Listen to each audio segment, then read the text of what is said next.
চার্চের ডেকোরেশন ওরা করে রাখছে। প্রত্যেকটি দেশে একটা ডেকোরেশন থাকে, একটা কালার থাকে, ফেভারিট কালার থাকে, সেরকম কালার দিয়ে লাইটিং ওরা করে।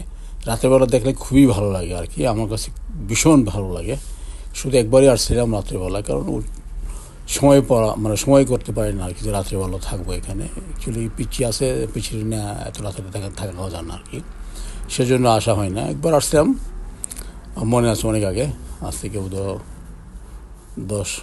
8-9 বছর আগে প্রথম হয়তো বা আসছিলাম, মনে আছে অনেক আগে আর কি। যাই হোক, তা আজকে আবার রাসেল ভাইয়ের ফ্যামিলির সাথে আবার এদিক দিয়ে আসলাম। এদিক দিয়ে সাধারণত আসে না কেউ, আমি ওদেরকে নিয়ে আসলাম বলে জায়গাগুলো বেশ সুন্দর আছে, দেখে যান।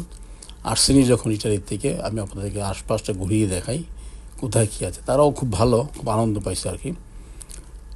তো বলতেছে যে অনেকে তো শুধু এখানে ব্রিজটা দেখে চলো যে আশপাশকে, আমি শুধু ব্রিজ তো সবাই দেখে, তা আশপাশ কী আছে সেগুলো দেখার দরকার আছে, জানার দরকার আছে, যেন আপনার ফ্রেন্ডস আর ওদের কাছে গিয়ে বলতে পারেন যে ফ্রেন্ডদের কাছে, হয় জায়গাটা এত সুন্দর ছিল, এমন ছিল।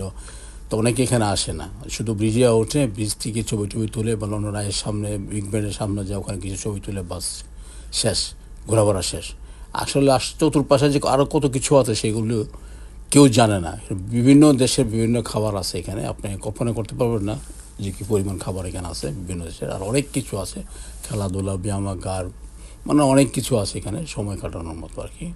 বিশাল বড় ডিস্কোটেকার আছে, পাব আছে, বার আছে, ম্যাকডোনাল্ডস আছে, ক্যান্টাকি, অনেক কিছু আছে এখানে, যা বলে আমি শেষ করতে পারবো না আর কি।